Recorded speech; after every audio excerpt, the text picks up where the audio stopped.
The story you're about to listen to might be a little bit hard to hear. It's one that really brings meaning to the word no sleep.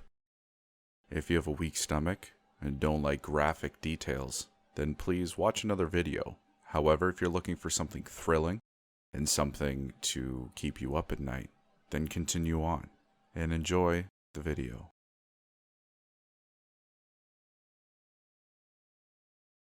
My name is Michael Harrington, and people say I am a very sick man.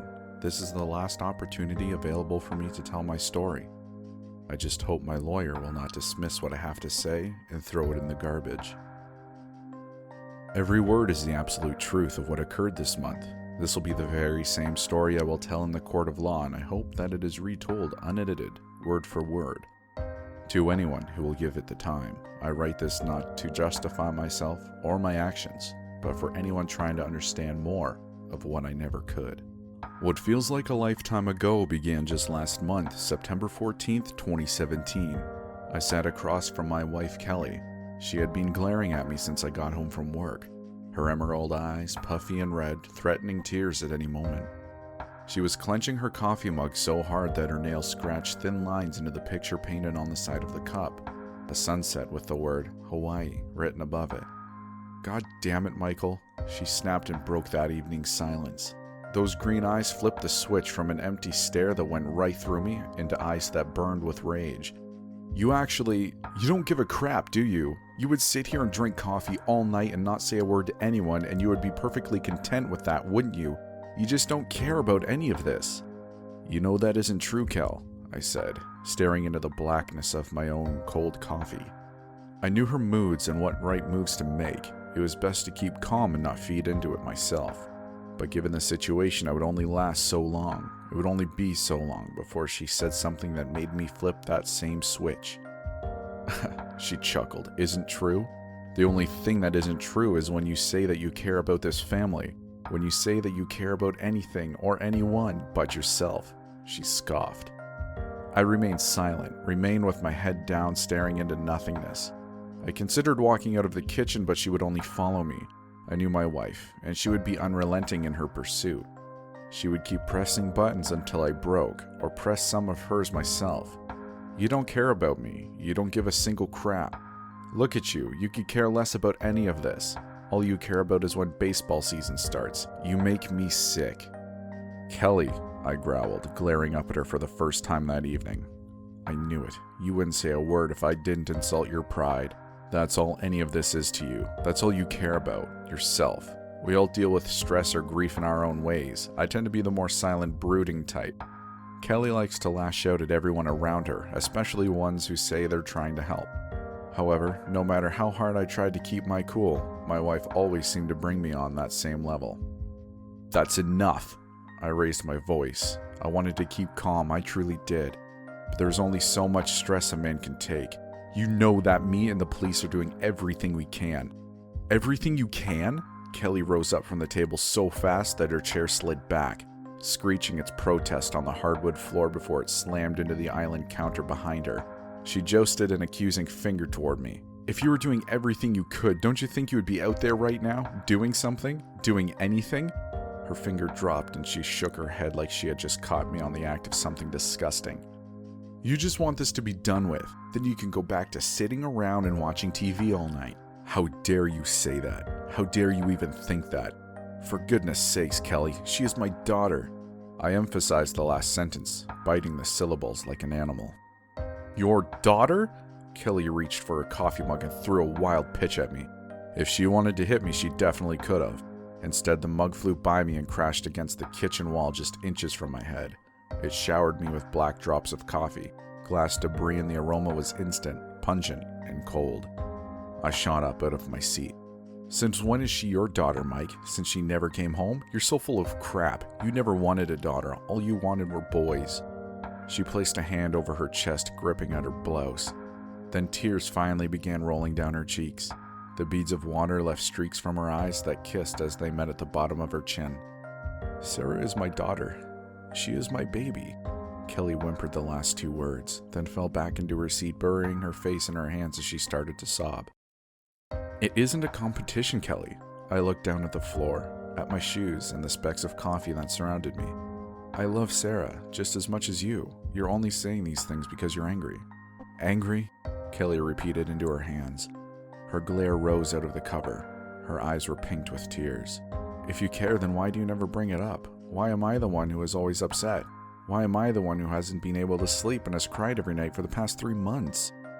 Kelly, I still have to work. I still have to be able to function. If I think about it all day, And what the hell difference does it make? What more do you want from me, Kelly? What more can I give you? Besides crying your eyes out and shoving the blame on me for everything awful that has happened in your life. What are you doing that I'm not? What the hell else is there to do? I'm not giving up, Michael. Her bottom lip began to quiver. You say 3 months like it's too long, like you've given up. You say it like you think our little girl is dead. Looking back at it now, I am ashamed. Kelly was right. I had given up on the system. It had been so long since we saw Sarah. It just seemed impossible to think that we would ever hear a word of good news in our lives again. Kelly did refer to Sarah as our little girl, and I wanted to be happy for that. It was the first time she called Sarah ours. The first time she grouped me and her together in these passing months. I couldn't be happy about it, because Kelly was right. I had given up. I would do anything to bring her home, Kelly. I couldn't meet her eyes, or even check if she was staring at me. My eyes would only look down at the floor. They started stinging with fresh tears of my own. When I did finally look up at Kelly, she had adopted her earlier state. The empty glare that just seemed to have gone on for miles. I think I prefer the anger and tears to this emptiness. At least then I knew she felt something. We both did. Without another word, I knew why she had hidden her rage so suddenly. I turned around, and sure enough, Junior stood in the kitchen doorway. He was almost 16 now and taller than me. He still had his baseball gear bag slung over his shoulder and cap on his head. I knew he couldn't have been home for long, but it was obvious he had overheard some of the fighting. His eyes were staring at the wall with the coffee stain. Hopefully he hadn't heard too much. "Hey, Mom, Dad," he said. His voice had gotten so deep. It was hard to imagine that he was so small and even not that long ago. Only 8 years ago he was the same age as Sarah. "Hello," Kelly said, and I watched her force a smile that tore at my heart. "Are you hungry? Can I make you a snack?" "No thanks, I can wait until dinner." His eyes were still locked onto the stain on the wall, and I didn't blame him. His mother looked as if she was going to cry again at any moment. No son wants to see that. There was a brief silence and I cleared my throat. "So how was school? I can see you finally made it back to baseball practice. No problems with the coach or anything?" "No, coach said it was good to have me back and if I needed more time that the team wasn't going anywhere." He looked away from the coffee and broken glass. "Actually, baseball practice was great. It was like an escape from everything for a couple hours. I didn't think about anything. What I wanted to say is, maybe this weekend or soon, me, you, and Mom would go to the batting cages or something. It felt good to blow off some steam."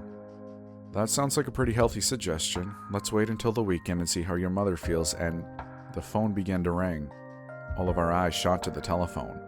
For the past 3 months, every time the phone rang, it seemed like there was a tear in time. It rang again. It was like a sort of ambiguity that loomed over all of us.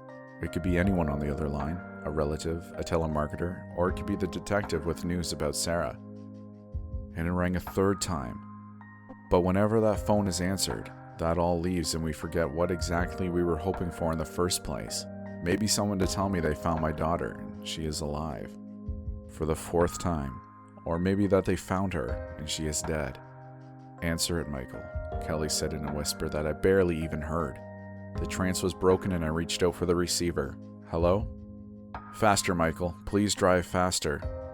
Kelly spoke into the sleeve of her sweater, her eyes never moving from the freeway. I glanced over to her and checked the speedometer. We were already flying at 75 miles per hour, but I did what any good husband would and pressed the pedal down, ramping up the family focus another 10 miles per hour.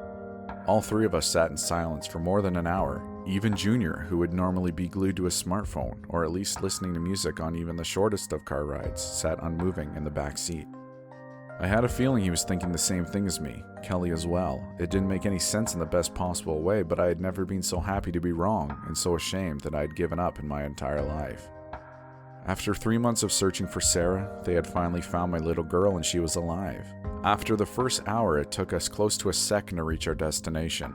a remote and scheduled shack in the middle of the Badlands of Mojave, California. On first glance, that metal building sent a chill down my spine. It looked like something right out of a horror movie, and not just any old R-rated flick. Like the butchering hut in those movies that never made it to the theaters. Like one of those foreign B-list god-awful gore fests. That's when the pit began to grow in my stomach. Surrounding the rusty shack was what must have been over a dozen police cars. They made me feel both safe and concerned. That concern just continued to grow as we parked next to another dozen or so civilian vehicles. When I had spoken to the detective on the phone, he had made no mention of any other kids or families. All I was told was that they had found my daughter and where we would have to go to get her. As soon as the tires came to a stop, Kelly was out of the car. She didn't even close the door and ran straight for the nearest policeman. What happened to be a man not far from where we parked, an officer that was smoking a cigarette next to the barrier of yellow caution tape. "Stay here for now, Junior. I'll be right back. As soon as I figure out what is going on."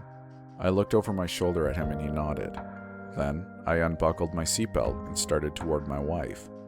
As I walked toward Kelly, my eyes began to wander around at the other cars. The families that they belonged to, husbands, wives, the occasional adolescent, young men, women around Junior's age. Most of the family's eyes appeared red as if they were currently, or had been recently, crying. There was another expression some of them wore that I had recently become acquainted with myself. That same desolate and empty stare my wife had worn just earlier that day. The stare of a parent that lost their child. I began to understand that these other families were here for the same reason as me. There were so many of them, these families, but I did not see a child, not a single one that was even close to Sarah's age. I hurried to be at my wife's side. By the time I reached Kelly, the officer she had spoken to had already gone off to talk with the other policemen. Kelly did not say a word as I approached. She was bouncing on her heels and chewing her fingernails, her green eyes following every move the cop made. I put a hand onto Kelly's shoulder. It rested there for a moment before she placed her own on top. It was perhaps the simplest gesture a man could make to calm his wife's nerves, but it meant the world to me. After everything that had happened, it finally felt like we were together again. The weight was almost too unbearable, and the pit only grew at the bottom of my stomach. I wanted to throw up and I wanted to faint. The surrounding eyes did nothing to help my anxiety. 20, 30, or 40 men and women all crowding along the caution tape, or posted by their vehicles in the makeshift dirt parking lot. Their states were so loud, some with their mouths open and looking deep and empty, like the ocean, like the living dead. The tension was building, and for a moment I almost wanted to turn and yell at them, tell them to shut up, they were staring too loud. Seconds only inched by, and the anxiety grew tenfold. I was close to retreating back to the car. I would tell Kelly I had to go check on Junior. Partially because of the anxiety and partially because of our audience. But then the police officer emerged out of a cruiser. In his arms was a daughter-sized bundle of blankets. Kelly's grip tensed on my hand to the point of pain. Even at this distance, I felt as if I could see my daughter's small face popping out of the blankets. Kelly ducked under the yellow tape and ran straight to the police officer. I was not far behind. The officer held out the bundle and Kelly snatched it out of his arms, her fingers running through what appeared to be filthy red and brown hair. Then I was close enough to see my daughter's face. "I'm so sorry. I am so sorry this happened to you," Kelly repeated and squeezed Sarah so tight she made a whimpering sound. Then Kelly sat our daughter down so we could look at her. Sarah was still wearing the same Five Nights at Freddy's t-shirt that she had worn to school the day she went missing, along with the same pair of blue jeans. Both were now stained so bad and covered in various gunks that you would only be able to tell if you picked those clothes out for her that very morning. Her hair had grown down to her waist, and she was at least a couple inches taller. In these 3 months she had missed her 8th birthday, but it seemed so much longer. Like so much more had been missing, or was taken away. Sarah looked at us both blankly, wordless and maybe cold, as if she were trying to figure out who we were. That thought scared me more than anything. We still had no idea what had happened to her. Maybe she really didn't recognize her own family. Sarah craned her neck and reached her small hands up at me. "Daddy," was all she said, and the only thing I needed to hear. I scooped her into my arms and held onto her like I was never going to let go again. Tears fell from my eyes and into her thick, gunk-caked hair. She smelled like copper and urine. Regardless, it was the best thing I'd smelt in a long time. Whatever had happened to her, she had come home to us. I cannot remember ever being that happy in my life. I was happier than when Sarah and Junior were first born. Even more so the day Kelly wore her long white gown that she hated so much and said the words, "I do." To me, there was no contest. This was the happiest day of my life. I reluctantly sat my daughter back down on her own 2 feet so that me and Kelly could both inspect this miracle. Sarah didn't seem to be hurt in any way.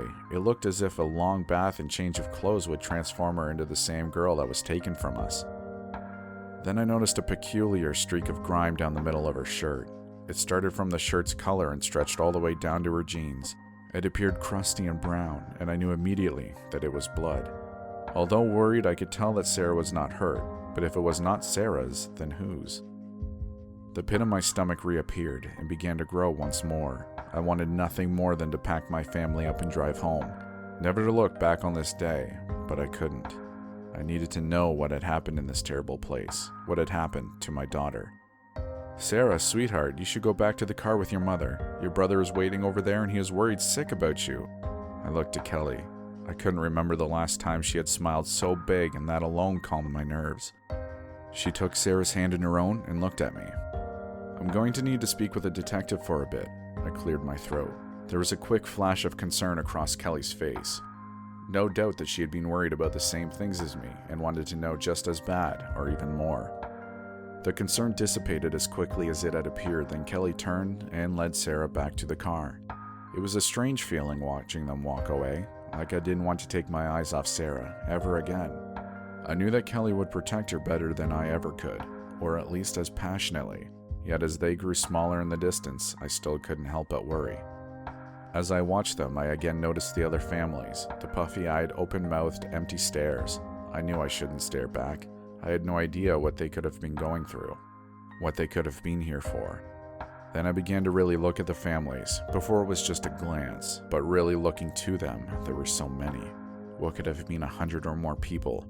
They were not staring at me either. Perhaps I would have felt more comfortable if they had been. No, they all watched my daughter with starving eyes, like a pack of wild dogs, wanted to shield her from the stares, cover her back up in that blanket, and run as far away as I could from that place. Then it dawned on me, a moment of subtle clarity. These were all families, just like my own, exactly like my own. The only difference was Sarah. Out of all the families, she was the only child amongst us.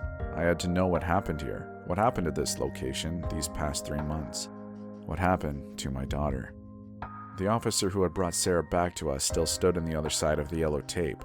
The man's hands were in his jacket pockets, and he looked at me with tired eyes.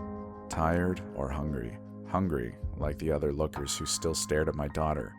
Yet, this man's hunger was aimed right at me, a starving stare that asked, why her?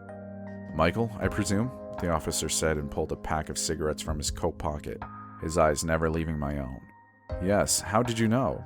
We spoke on the phone." The officer took a step forward and extended a hand. "Detective Lawrence." "Oh, of course." I dusted my hand off my pants even though it was perfectly clean and accepted the handshake. "Thank you for everything you've done for us, Detective." I shook his hand and my excitement seemed to irritate him slightly. He grit his teeth down to the unlit cigarette. I suppose it made sense. It may have been the happiest day of my life. But judging by the scene, it could have easily been the worst night of the detectives. "It's a pleasure, Michael, but understand this is still a crime scene, so I'm going to have to ask you to stand back. An officer is already talking to your wife, so you should be able to leave soon. I completely understand, but I have to ask a few questions first while I have you here, I looked toward the massive rusty monolith, the building that had confined my daughter for 96 days. It seemed supernatural, almost like the thing oozed of a kind of misery that was absorbed by everyone who looked even close to its general direction. I cleared my throat. "While we're here, officer, there are things... I need to know what happened to my daughter." The officer sized me up, staring from my shoes and meeting me back at my eyes. He pulled a matchbox from his pocket and struck one, bringing the flame up to the cigarette as he took in a deep inhale. "We already checked," he said, exhaling smoke. "There are no signs of rape or any other sexual abuse on your daughter." Detective Lawrence said it so nonchalant. I imagined he would order his lunch with the same tone of voice. Despite that, I was glad he was the one who brought it up. No father should have to ask that kind of question. I couldn't imagine what I would have done if I had said something other than what he had. That is a massive relief, Detective. You have no idea. But that only raises more questions. I licked my lips. They were dry, and I couldn't remember the last time I had a glass of water. What happened here? What happened to my daughter? Detective Lawrence looked at me with sunken-in eyes. I guess I really began to understand how tired he was. It wasn't a sort of physical fatigue, but the entire night, the crime scene, everything just seemed to snatch away the light from his eyes. The eyes of a dementia patient or an empty void. Can't you just be happy that your daughter is safe? For tonight at least. There is no reason to go through all of this right now. Do you have children, Detective? Detective Lawrence appeared to be a younger man, late 20s or early 30s, and appearing even older still wearing a clean-cut beard. He answered by nodding his head, this time not meeting my eyes. Then you need to understand, I spoke through my clenched teeth. I need to see what this sick prick did to my daughter. The detective's tired eyes once again met my own. I'm not supposed to, but all I can do is show you some photos, and I promise you that your life will be a lot better if you refuse my offer. Turn around and go back to your family. The way he said it was so honest and somber that I wanted nothing more than to hear his warning and kindly accept his suggestion. That being said, there was just no way I could. When a man has a child, that child becomes his life, his responsibility. No matter how badly I wanted to go home and forget any of this ever happened, I could not. It was my duty to understand and reason with whatever my daughter has been through, so she does not have to. Not yet, at least. I don't have a choice. I need to know. The officer took his cigarette in his hand and flicked it away, all while shaking his head. Follow me?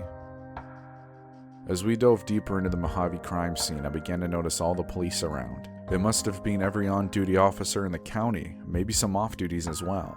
It seemed just as many noticed me, but paid little attention. Just a quick glance in my direction and that was it. I did find it a little strange that every last officer I saw had a lit cigarette in their mouths, even the women. It's for the smell, Detective Lawrence commented, as if he were reading my mind. Most of them don't even smoke. Hell, most of them don't regularly do field work either. We had to call in everyone for this nightmare, but the cigarettes, it's for the smell. Totally understandable. I'd take the smell of cancer over that rotting stench any day. You shouldn't have to worry about it yourself, though. No way I'd let you get that close. I wasn't really sure if the officer was trying to scare me, but if that was his intention, it was working. The entire scene was something out of a nightmare, just as he said. Much was blocked off, but I could see officers carrying body bags out of the building as well as some vomiting in the distance. My anxiety began to worsen. It definitely would have been a lot easier to just go over what happened in a report or over a phone call. Nevertheless, I swallowed a lump in my throat and pressed on to the police cruiser Lawrence was leading me to. There was another cop leaning against the police cruiser with his head buried in his arms. Beneath him was a fresh pile of vomit. Lawrence had put his hand on the hood of the car and the man looked up at him and then to me.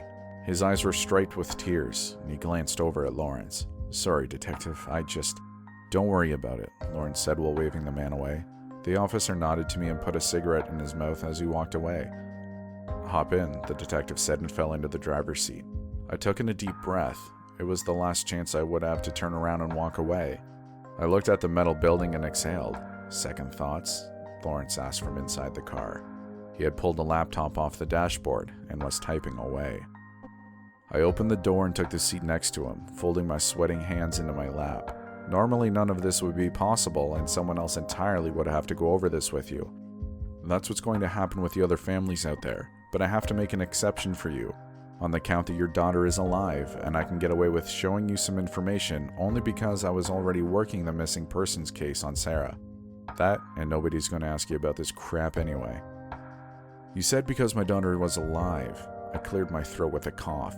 So that means that all the other families out there, they all had missing children? Last chance to change your mind, Michael, before you get to see things no parent should ever have to see. Detective Lawrence said this with his eyes glued to his laptop screen. I said nothing. My heart was thumping in my chest, and I looked over to the detective. He nodded and turned the laptop screen to face me. On the screen was a large, rusty cage. Inside the cage was a twin-sized mattress, filthy with stains, yellow and brown. Feces and old dried blood covered the floors. On one side of the cage there was a fresh pool of deep dark blood. How? The kids were kept in these all this time?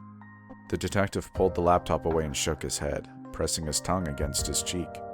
No, this was the cage where your daughter was kept.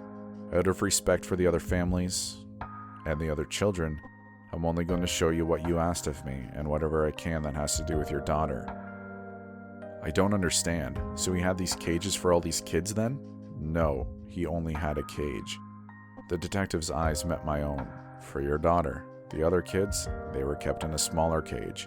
A little smaller, actually. All of them crammed in there like, those factory farms videos with all the chickens in one cage. Their arms and legs sticking out. It was like that. 33 other kids. Oh my god. Wait. 33 kids, children, and Sarah was the only one who lived? Not a question. I had so many questions, but they only made me more confused. Actually, confused didn't even begin to describe how I felt. Then the detective looked at me with the same eyes he had when I first approached him.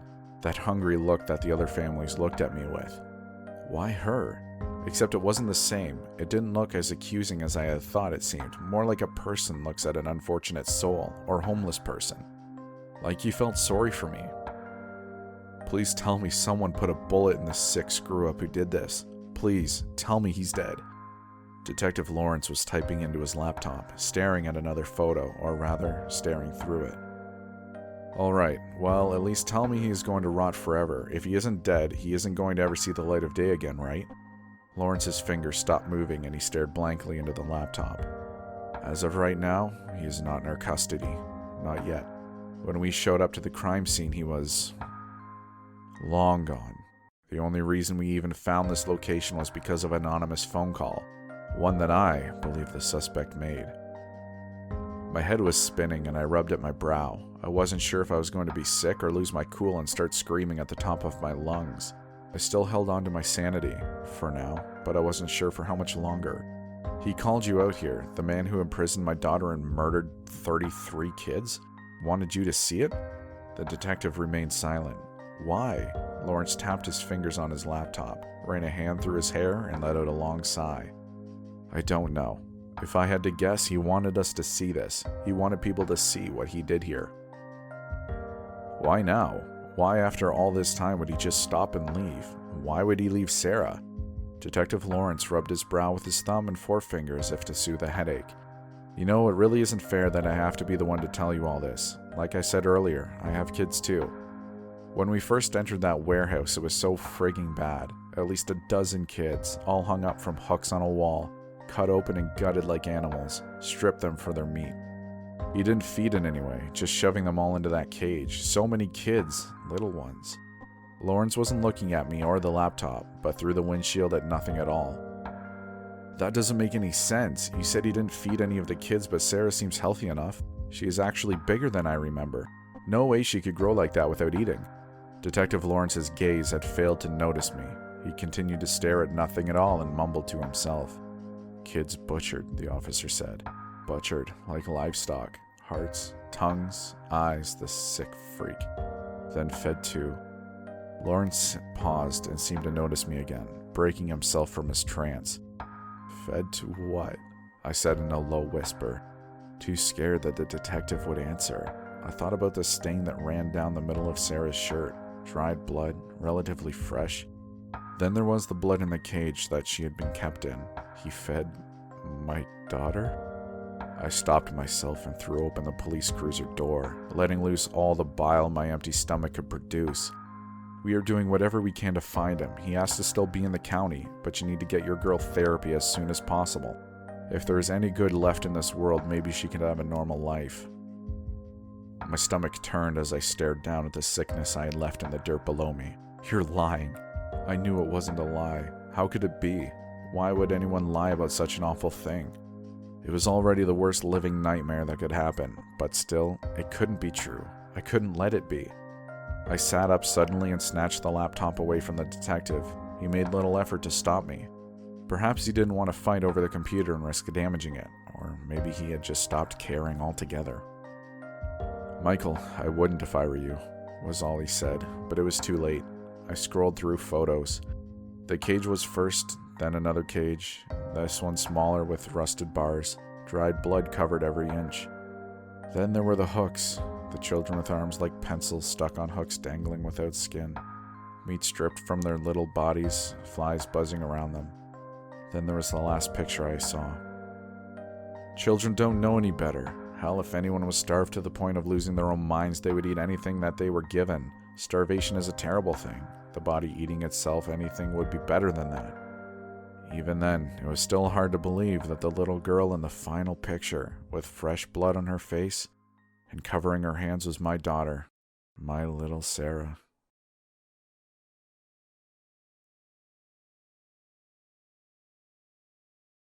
Upon returning home, I was expecting to take the first 2 weeks off from work.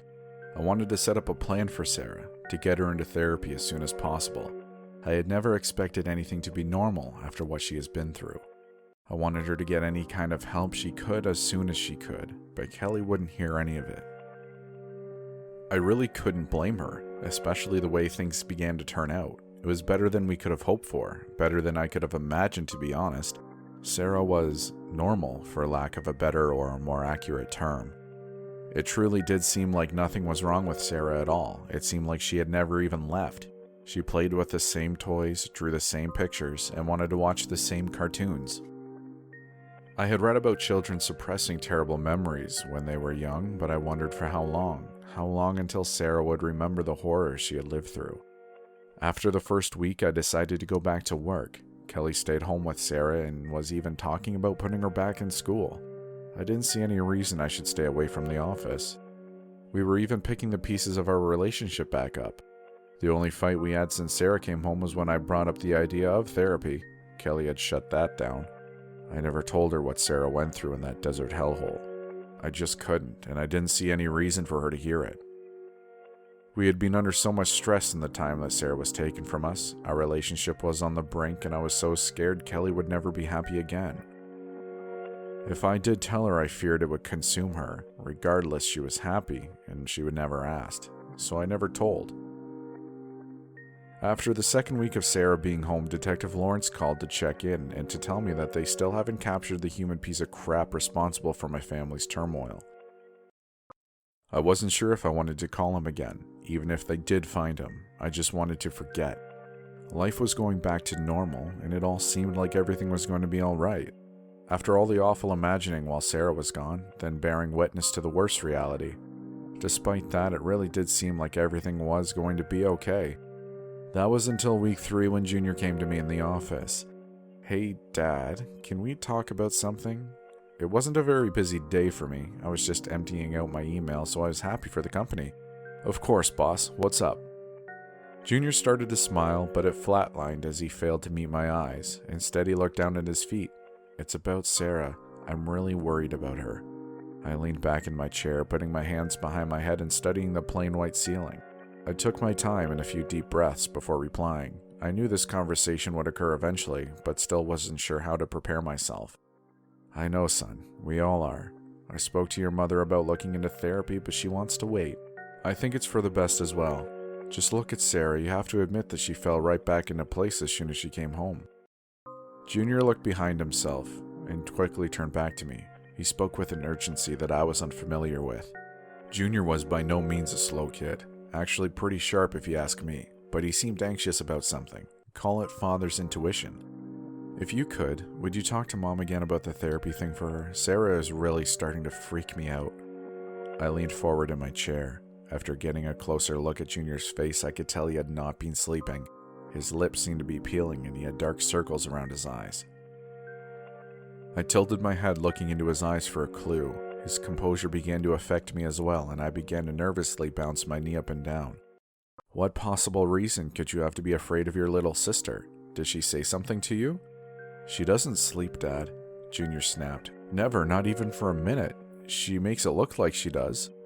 When Mom cuddles up with her and she has her eyes closed, she is faking it. She fakes it every single night. Her eyes are closed, but I swear to you, she isn't sleeping. Now I can't sleep because of it, Dad. Every night while you and Mom sleep, ever since Mom started leaving Sarah alone at night, she walks down the hallway and goes outside. I have pictures of it." He held up his phone and I raised my hand, showing that I didn't need to see. A silence followed as I folded my hands on top of my desk. Taking in a deep breath, I shook my head. Have you seen where she goes? No. Junior shook his head and he wet his lips. I've been too creeped out to follow. Like seriously creeped out. It's the way she walks. Like a blind person, but she knows exactly where she's going. I nodded and let out a sigh, still shaking my head without even knowing it. Thanks for telling me, boss. I stood up and went to hug him. Wait, so you believe me? He said into my shoulders before hugging me back. Of course I do, son. I released my grip and then returned to my office chair. So what are you going to do then? I shrugged and scratched my head. I guess I'll have to keep my eyes peeled from now on. The day dragged into the evening, and after dinner I locked myself up back into my office. Kelly came to see me around 10 o'clock and asked if I was coming to bed. I made an excuse about having more work, but she seemed persistent. You know you overwork yourself, Mike, she said with a tired smile, then walked around my desk and began to rub my shoulders. I think you should come to bed with me. Work isn't going anywhere. Come on, you deserve the rest. I covered my hands with my own and stared up at her. I won't be late, just a few more things I have to look into, alright, Kels? She rolled her eyes and gave me a kiss on the lips.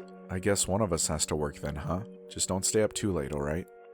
I nodded, and before she exited the room, Kelly looked at me one more time. I love you, Michael. And I love you too, Kelly. More than anything. By the time midnight rolled in, I was waiting on the side of my house looking so suspicious that I feared if my neighbors saw me, that they would call the police. I looked and felt like a stereotypical home invader wearing a gray hoodie with a cigarette hanging out of my lips. I had quit 9 years ago, and the only deepest of anxieties would bring me back to that bad habit. This particular pack I had purchased the same week that Sarah returned to us. Midnight was becoming 1 o'clock, and I began to wonder about what Junior had told me. The last time he lied to me, he was probably too young to remember, and I could easily guess if he was in fact lying about anything. I was his father after all. Still, it just seemed so odd. How could a little girl be up this late at night, and what on earth would she be doing outside? Regardless, if I was up much later, I would have to call out to work tomorrow. I licked the tips of my fingers and extinguished my cancer stick. Then I considered retiring for the night as I threw the butt into the neighbor's bushes. It made me feel like a punk kid again, being out so late and smoking a stog. Back to the simpler times without children or wives. But those times were over now, and I had to get some rest before work in the morning. I didn't think Junior was lying, but I was considering maybe I would have him checked up along with Sarah. He had been through just as much as the rest of us and could be suffering from delusions, night terrors. I'd have to talk to him more after work. I took a step towards my front door, and that's when I heard the front door creak open. I pressed myself up against the wall and could feel my heart beating in my chest. I couldn't believe that this was actually happening. I peered out of the corner of my eyes, and that's when I saw Sarah. The father in me wanted to rush to her side and snatch her by the arm. Do you have any idea how much trouble you're in, young lady? Or something along those lines. March her upstairs and let Kelly tear into her. It would have been nice. It would have been normal. Things had not been normal for months, not since Sarah was taken from me. I watched her walk up the street and then to the top of the hill that overlooked the cul-de-sac. She was atop the hill for just a moment, and then she was out of sight. I hurried along the sidewalk, keeping as silent as I could, worried and a little scared. When I got to the top of the hill, I scanned the streets. There was no trace of Sarah. For some reason, I thought about the man who had taken her, the man who no one ever sees, the one who is still free. There was a sinking feeling that started in my chest and then fell down into the pit of my stomach. Before my imagination could take it any further, there was a crashing sound in the backyard next to me. My heart skipped a beat and I rolled my eyes, terrified of a cat or raccoon knocking over a trash can. I began to wonder if I was the only one who needed therapy. I held my chest and shook my head as I heard the animal hissing, confirming my suspicion. The neighborhood was becoming lousy with these strays. Then the cat started going nuts, hissing and spitting, accompanied by the most guttural cat noises that I couldn't even begin to describe. Nothing like I've ever heard. Then in an instant, not half a second later, there was total silence. No sounds from another animal or anything else. Just total and absolute silence. That silence froze me.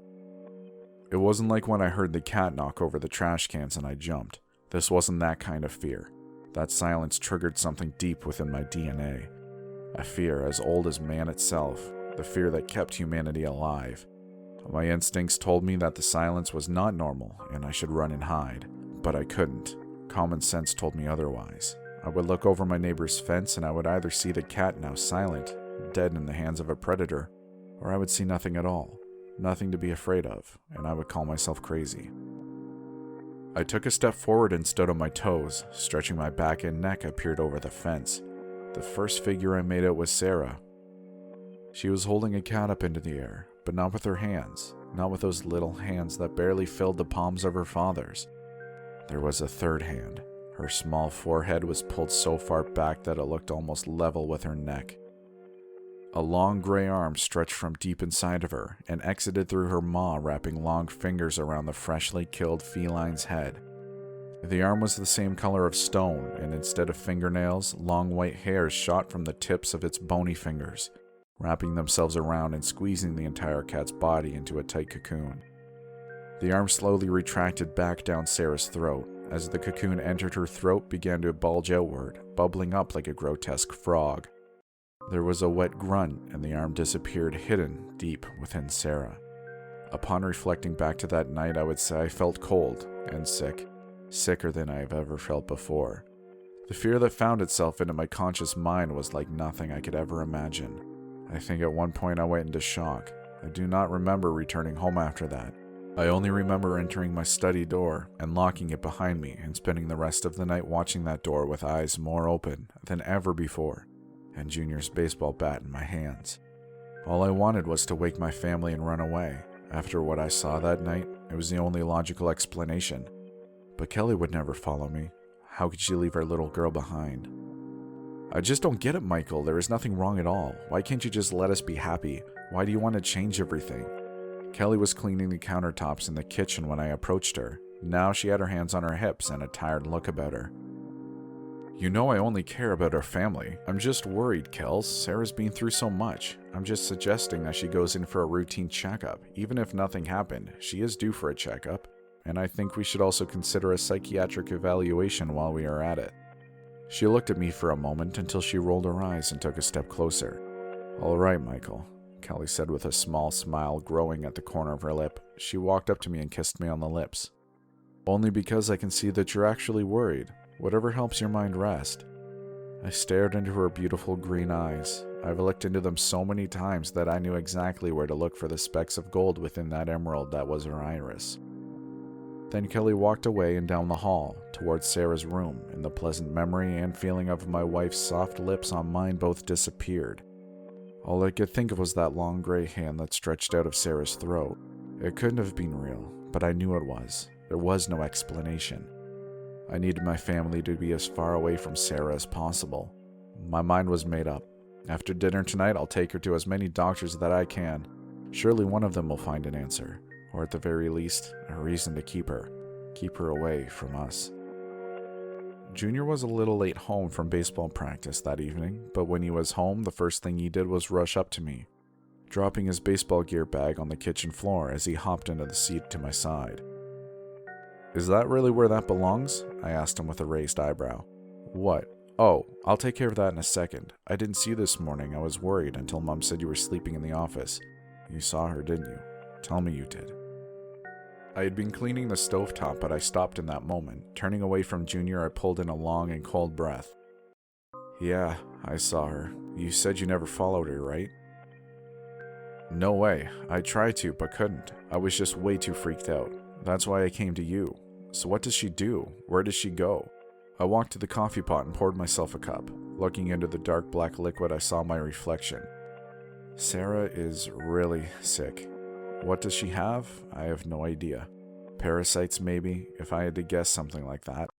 I haven't told your mother yet. I don't know how. But tonight after dinner, I will be taking her to the hospital, and they're going to have to sort this out. I just doubt they have ever seen anything like this. Just trying to avoid her until then. It should be fine.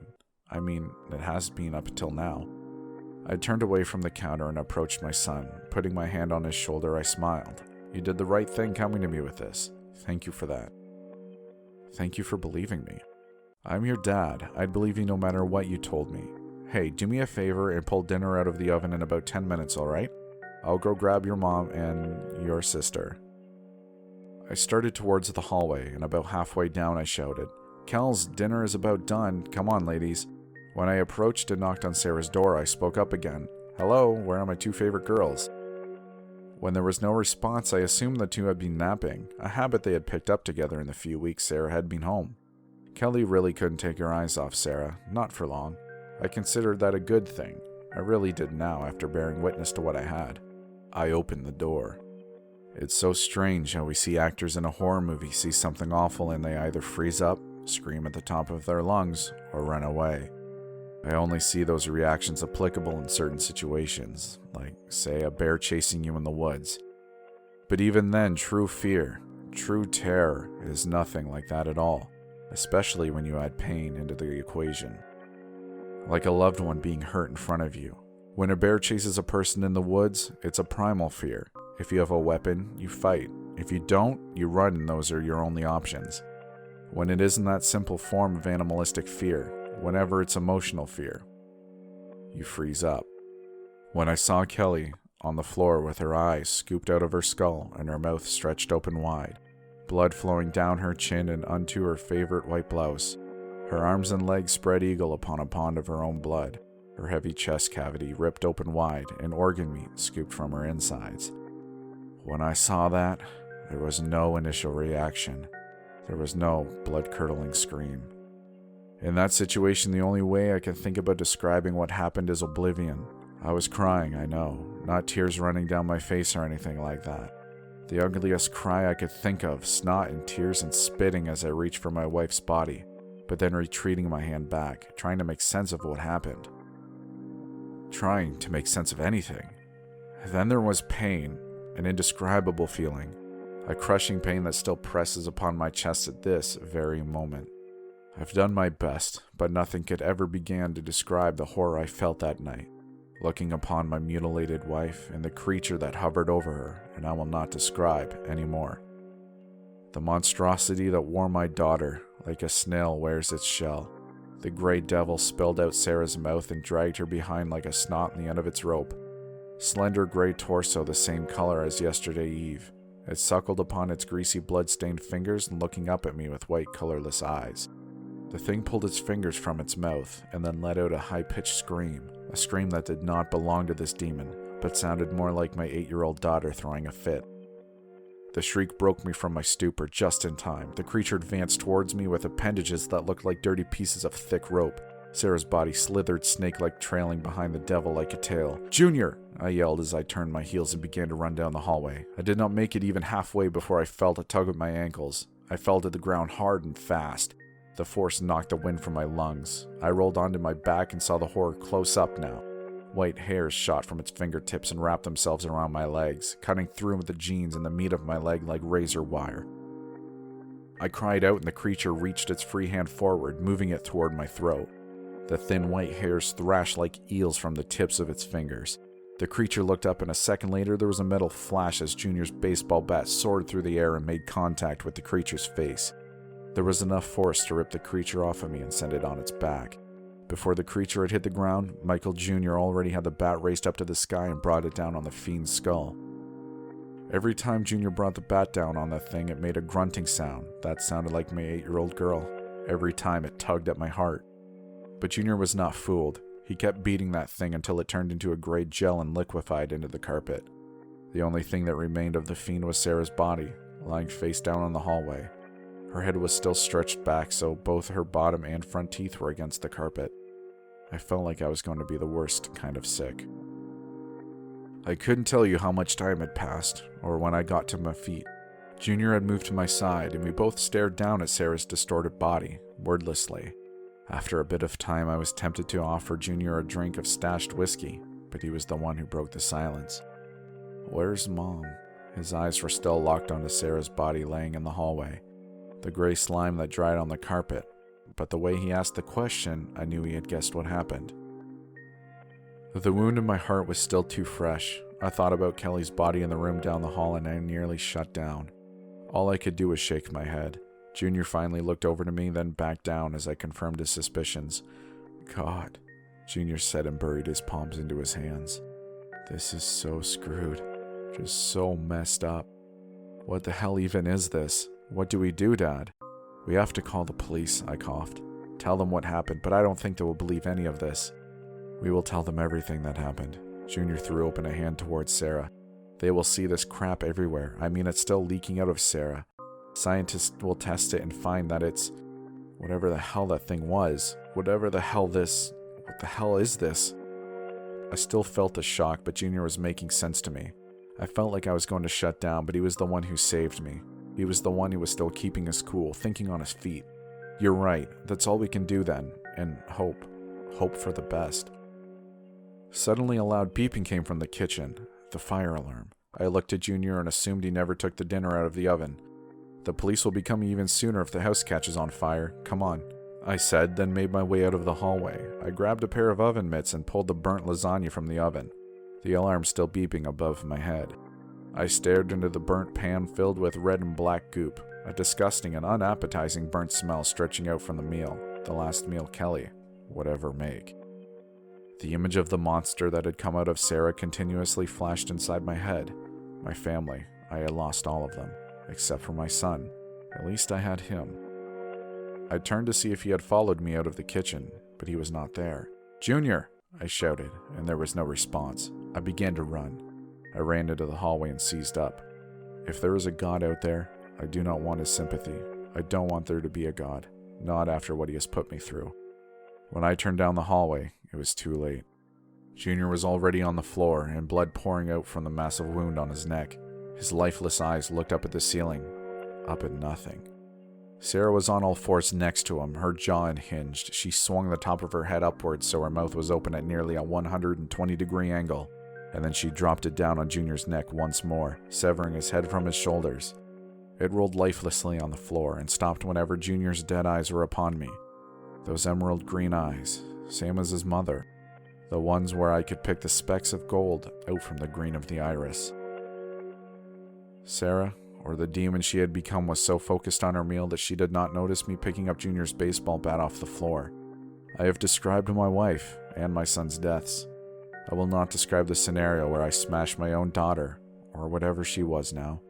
There is no way I could tell you how that feels, bringing a bat down on the one you swore you would protect, the one who was everything to me. A father is supposed to do everything in his power to protect his children. I will not describe the sound. I cannot describe the feelings. She is gone now. After breaking her skull open, I put her in the oven. I will not describe her screams to you, but scream she did. I still hear it at this very moment. There is nothing left, and I will be tried for the murder of my entire family. I don't care about proving my innocence. I have no reason to care anymore. The only reason I write any of this is to warn people. I have no knowledge of what the person who did this to my family looks like. But if I can warn anyone about this, then maybe they can find out why he has done this.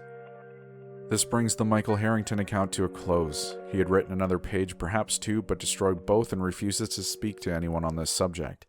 The entire reason he would share this account was because I spoke to him about the man who took Sarah, the one who had never been caught. But children are still going missing.